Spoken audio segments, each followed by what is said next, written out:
ہے. اور جب عرس ہوتا ہے تو رحمتیں برستی ہیں. کہہ دو ذرا سبحان اللہ. جب رحمتیں برستی ہیں نا تو پھر ایک عجب کیفیت ہوتی ہے. اس کیفیت میں جو بگڑی نہیں بنا سکتے وہ بنانے آ جاتے ہیں. کہہ دو ذرا سبحان اللہ. اور جن کی ایک شخص نے مجھے لکھا کہ میں نے چائے سے سیکھا ہے, میں نے چائے سے سیکھا ہے, جب اس میں بسکٹ داخل کرتے ہیں اگر زیادہ دیر رہے تو ٹوٹ جاتا ہے. تو میں نے کہا اچھا تم نے چائے سے بس یہی سیکھا ہے؟ میں نے کہا کیا سیکھا ہے؟ کہتا ٹوٹ جاتا ہے. میں نے کہا کسی کو چاہتے ہو ٹوٹ کر اور پھر ٹوٹ جاتے ہو, کسی کو چاہتے ہو ٹوٹ کر پھر ٹوٹ جاتے ہو. اگر کسی کو چاہتے ہو ٹوٹ کر تو پھر ٹوٹ جاتے ہو. میں نے کہا اگر یہی ٹوٹ کر میرے رب کو چاہا ہوتا, اگر یہی ٹوٹ کر میرے رب کو چاہا ہوتا, اگر یہی ٹوٹ کر میرے نبی کو چاہا ہوتا, تو پھر اگر ٹوٹے ہوئے نصیب بھی لے آتے نا تو وہ جوڑ دیا کرتے. کہہ دو ذرا سبحان اللہ. جو ٹوٹے ہوئے چاند کو جوڑ دیتے ہیں, وہ بتاؤ نا تمہارے وقت ٹوٹے ہوئے نہیں, بتاؤ تمہارے ٹوٹے ہوئے وقت نہیں جوڑیں گے, جوڑ دیں گے نا. لیکن جوڑنے کے لیے ضروری ہے جو جوڑنے والے اللہ کے ولی ہیں ان کے در پہ آیا جائے. کہہ دو ذرا سبحان اللہ. ان کے اوپر پہ آیا جائے. کہہ دو ذرا سبحان اللہ. اور پھر جب آ جاؤ گے پھر وہ بگڑی بنا دیں گے. اور کیسے بنتی ہے بگڑی, کیسے بنتی ہے بگڑی, کیسے بنتی ہے؟ 1 منٹ میں سمجھ جاؤ گے. میں آپ کو نہیں جانتا تھا, میں محفل میں آ گیا, سرکار نے بلا لیا, میں محفل میں آ گیا, اب میں آپ کو جاننے لگا ہوں نا. کہتے ذرا سبحان اللہ. اتنی سی بات ہی ہے, جب آپ نہیں جانتے اللہ والوں کو, اللہ کو نہیں جانتے, جب نہیں جانتے تو کیا ہوتا ہے آپ اللہ والوں کے پاس آ جاتے ہیں. جب آ جاتے ہو وہ کہتے ہیں مالک یہ تیرے بندے ہیں, آ چکے ہیں, انہیں قبول فرما دے. مالک آ چکے ہیں, ان کے نصیب جگمگا دے. مالک آ چکے ہیں, ان کی بگڑی بنا دے. مالک آ چکے ہیں, انہیں قبول فرما دے. انہیں میرے آقا کا غلام بنا دے, مولا علی مشکل کشا کا غلام بنا دے. میں نے کہا اچھا ٹھیک ہے. ایک شخص کہنے لگا غوث پاک سرکار کی کرامتوں میں لوگ آج کل حد سے بڑھ گئے ہیں. میں نے کہا اچھا کتنا بڑھ گئے ہیں؟ امیر علی نوشاہی صاحب اور زبیر قادری صاحب ماشاءاللہ شاہ صاحب توجہ فرمائیے گا. میں نے کہا اچھا کتنا بڑھ گئے ہیں؟ کہتے ہیں غوث پاک کی کرامتیں جب وہ سناتے ہیں وہ حد سے بڑھ جاتے ہیں. میں نے کہا پہلے حد تو طے کرنا. کہہ دو ذرا سبحان اللہ.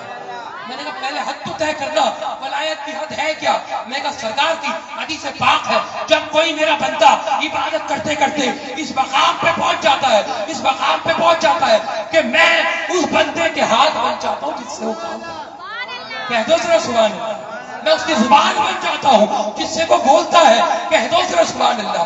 میں اس کے پاؤں بن جاتا ہوں جس سے وہ چلتا ہے. کہہ دو ذرا سبحان اللہ. اب میں نے کہا جب رب بندے کے ہاتھ بن گیا, اب بتاؤ اللہ علی کل شیء قدیر کی تعریف کیا کرو گے, ترجمہ کیا کرو گے, تفسیر کیا کرو گے؟ کہہ دو نا ذرا سبحان اللہ.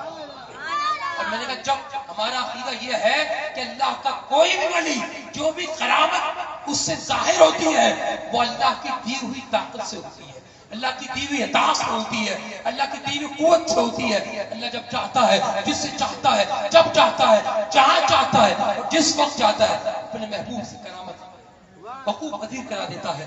آج لفظ یہ ہے کہ لوگ تلاش کرتے ہیں, آج لفظ یہ ہے کہ لوگ تلاش کرتے ہیں کہ کرامت کیا ہوتی ہے. میں نے کہا چھوڑو, تمہیں کرامت نظر نہیں آئے گی. آؤ میں آج تمہیں میرے آقا کا زندہ موضوع دکھا دیتا ہوں. آج منہ مبارک کی زیادتیاں موجود ہیں, دکھانے والے یہاں موجود ہیں, دیکھنے والے یہاں موجود ہیں. آپ یقین کریں اللہ کو حاضر ناظر جان کے کہتا ہوں, اگر آج بھی نبی پاک صلی اللہ علیہ وسلم کے منہ مبارک ایک کسی کے پاس ہو, وہ 1 سے 2 ہوتا ہے, 2 سے 3 ہوتے ہیں, 3 سے 4 ہوتے ہیں, 4 سے 5 ہوتے ہیں, 5 سے 10 ہوتے ہیں, 10 سے کہہ دو 12 ہوتے ہیں. سبحان اللہ. اور جب آپ درود پاک پڑھتے ہیں نا تو سرکار کے منہ مبارک کی یہ آج بھی معجزہ ہے, زندہ نبی کا زندہ معجزہ ہے. جب آپ درود پاک پڑھتے ہیں نا تو وہ جھومنے لگتا ہے. کہہ دو ذرا سبحان اللہ.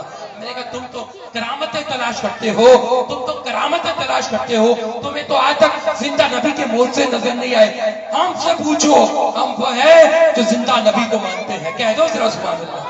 تو زندہ ہے واللہ، تو زندہ ہے واللہ، میری چشم عالم سے چھپ جانے والے۔ اور پھر کیسے نہ ہو، کیسے نہ ہو، جن کی کرامات سے، جن کی کرامات سے آج بھی ہم قادری ہیں، آج بھی ہم چشتی ہیں، آج بھی ہم بخاری ہیں، جن کی نسبت سے آج بھی ہمارے ساتھ سلسلے جڑے ہیں۔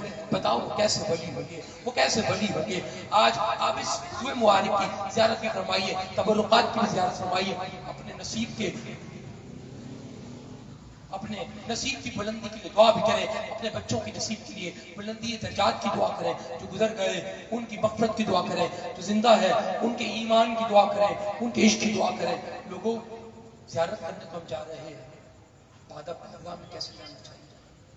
بادب جانا چاہیے نا، بے وضو تو نہیں جانا چاہیے۔ تو جس کا وضو نہیں وہ وضو بنا لے، جو وضو نہیں وہ وضو بنا لے۔ اور یہ پیچھے مسجد ہے ماشاءاللہ، وضو کی جگہ ہے، جائیں وضو بنا لے، واپسی آئے زیارت کریں۔ اور زیارت کرتے ہوئے پڑھنا کیا ہے؟ کیا پڑھنا ہے؟ سبحان اللہ، درود پاک پڑھنا ہے۔ الصلاۃ والسلام علیکم رسول اللہ وعلی آلہ و اصحابہ حبیب اللہ۔ تمام ماں باپ صلاۃ والسلام کے لیے کھڑے ہو جائیں۔